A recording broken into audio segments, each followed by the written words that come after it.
may possibility po kaya magsama sa iisang pelikula ang unkabogable star Vice Ganda at Bossing Vic Soto? Yan po ang nakala po nating information coming from one of the best or well-known entertainment providers na po dito sa bansa.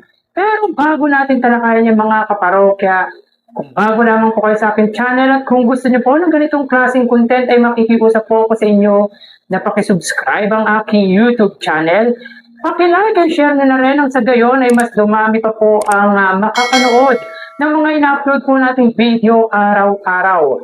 Maraming salamat po at sobrang na-appreciate ko po kayo mga kaparokya. By the way, ako nga po pala si Mervin, ang tao sa likod ng YouTube channel na Kaparokya TV. Kamusta kayo mga kaparokya? Naway nasa mabuting kalagayan po kayo habang pinapanood niyo po ang video ko na ito. So mga kaparokya, gaano kaya ka-posibilidad na magsama sa iisang pelikula ang It's Showtime main host na si Vice Ganda at ang isa nga po sa original host ng Eat Bulaga na si Bossing Vic Soto. So yun nga po mga kaparokya, may nakita nga po tayong write-ups or sabihin po natin, nakita po natin ang impormasyong ito mula sa pep.ph. So knowing naman po mga kaparokya ay maituturing nga pong isa sa reliable na news provider or entertainment provider nga po ang pep.ph. Isa nga po ito sa maituturing or masasabi po nating mainstream media.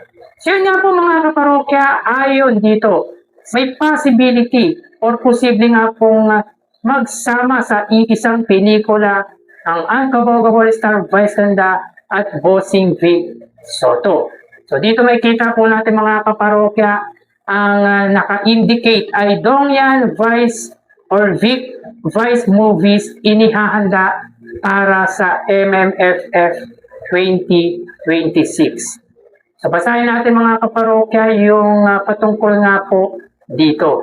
The MMFF has announced the deadlines for script submission and finished films for this year's festival. As early as now, talks suggest possible entries could star married couple Dingdong Dantes and Marian Rivera, as well as the highly anticipated team-up of Vic Soto and Vice Ganda. The word highly anticipated mga kaparokya ay talagang aabangan nga po once na magtambalan or magkulab si Vice Ganda at Bossing Vic Soto. So, yun nga po mga kaparokya, posible nga po or isa nga po sa gagawa ng pelikula this coming MMFF or Metro Manila Film Festival ang mag-asawang si Dingdong Dantes at Marian Rivera na isa nga po mga kaparokya yung pelikula nga po nito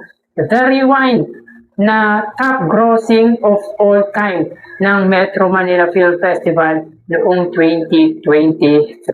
So ito po ang pinaka-top grosser sa lahat po ng pelikula ng Metro Manila Film Festival. So yun po mga kaparokya, dito ay may possibility din pong gumawa ng pelikula ang Sex Bomb Dancers. Knowing naman po na sikat ngayon ang Sex Bomb Dancers dahil nga po sa sold out concert or dance concert na po ng nasabing grupo na pinasikat po mga kaparokya, none other than longest running noontime show sa bansa, ang Eat Bulaga. Without Eat Bulaga, wala nga pong Sex Bomb Dancer na makikilala. But anyway mga kaparokya, para sa akin ay wala nga pong posible na gumawa ng pelikula sina Bossing Vic Soto at Vice Ganda. Nasa pag-uusap lamang po yan mga kaparokya ng dalawang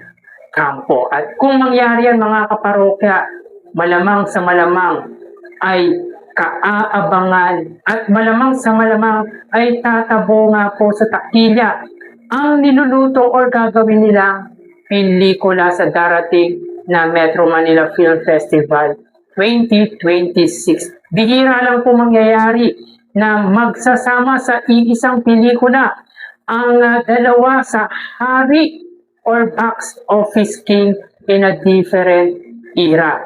Noong 2000 ay talagang pinagharian niya po ni Bossing Vic Soto ang Metro Manila Film Festival or MMFF, at ngayon naman po mga kaparokya ay panahon nga po ni Vice Ganda, kung kaya talagang puro box office ang mga ginagawang pelikula nito. Kaya can you imagine mga kaparokya na kapag nagsama nga po ang dalawa sa pinakasikat na celebrity dito sa bansa ay baka malagpasan ang top grossing film ng Dongyan na Rewind. Hindi po malabo mangyari yan mga kaparokya. Knowing naman po yung fan base ni Vice Ganda and of course ni Bossing Vic Soto. Kumbaga mga kaparokya, it's showtime at it Bulaga nga po ang dadalhin ng pelikula ni Bossing Vic Soto at Vice Ganda. And knowing naman po mga kaparokya, both gentlemen have a lot of resources. Mayaman po si Vice Ganda at mayaman po si Bossing Vic Soto. At advantage na po kagad mga kaparokya pagdating sa marketing at promotion ang dalawa, sapagkat meron nga po silang kanya-kanyang noontime program na pwedeng pag-promotan ng kanilang pelikula. Of course mga kaparokya, supportado yan ng kanilang co-host, ng kanilang kasama sa trabaho, ang madlang people noontime show host, and of course ang legit Dabarkads na mga kasama nga po ni Bossing Vic Soto sa Bulaga. Bihira lang po mga kaparokya na mangyari na magkasama or makita sa iisang pelikula ang dalawang hari ng pelikula when it comes sa Metro Manila Film Festival. Talaga pong highly anticipated to kung mangyayari mga kaparokya, kaabangan at talagang dudumugin ang sinihan. Lalo na't once in a lifetime lamang po mangyari na mapanood nga po sina Vice Ganda at Bossing Vic Soto na magkasama sa iisang pelikula. Wala pong imposible mga kaparokya na magtambalan nga po si Bossing Vic Soto at Vice Ganda. Depende na lang po yan sa kanilang pag-uusapan or pag-uusap. Pero hindi naman po talaga malayo mangyari. Sapagkat sa palagay ko ay maayos naman pong kausap si Bossing Vic Soto at Vice Ganda. Grabe, dito makikita mga kaparokya kung paano po mag-promote sina Bossing Vic Soto at Vice Ganda sa kanilang noontime program. And knowing naman po mga kaparokya na magkatapat ang It Showtime at It Bulaga pagdating sa noontime program. Kumbaga kapag nag-collab sina Bossing Vic Soto at Vice Ganda ay wala munang kompetisyon sa pagitan ng dalawang noontime program. Maganda-ganda to mga kaparokya kapag natuloy nga po yung nababalita or binalita nga po ng pep.ph na tambalang Bossing Vic Soto at Vice Ganda. Lalo pat ira ni Vice Ganda ngayon. At sabihin po natin kahit nasa twilight na nga po ng kanyang karir si Bossing Vic Soto ay hindi po natin po pwedeng i-underestimate yung capability ni Bossing Vic Soto bilang isang komedyante. Isa nga po sa mahusay na komedyante si Bossing Vic Soto at maituturing nga po natin isa sa mga malaki ang na-contribute sa kasaysayan ng entertainment industry, particular nga po sa pelikulang Filipino. So nakaka-excite to mga kaparokya. For sure yung mga legit Dabarkads at mga madlang people viewers ay excited din po sa tambalang Bossing Vic Soto at Vice Ganda. So let's see mga kaparokya kung matutuloy po ito.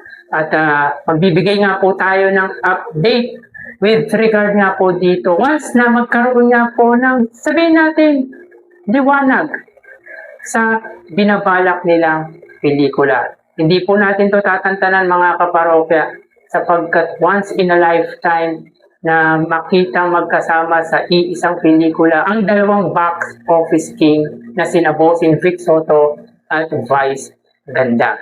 So kaya mga kaparokya, may possibility or magpo-progress po kaya yung nilulutong pelikula ni Bossing Vic Soto at Vice Ganda? Paki-comment naman po yung sa palagay ninyo reaction at opinion nyo hinggil po dito. So hanggang dito na lang po tayo mga kaparokya. Magsingat po tayo palagi. Thank you and God bless.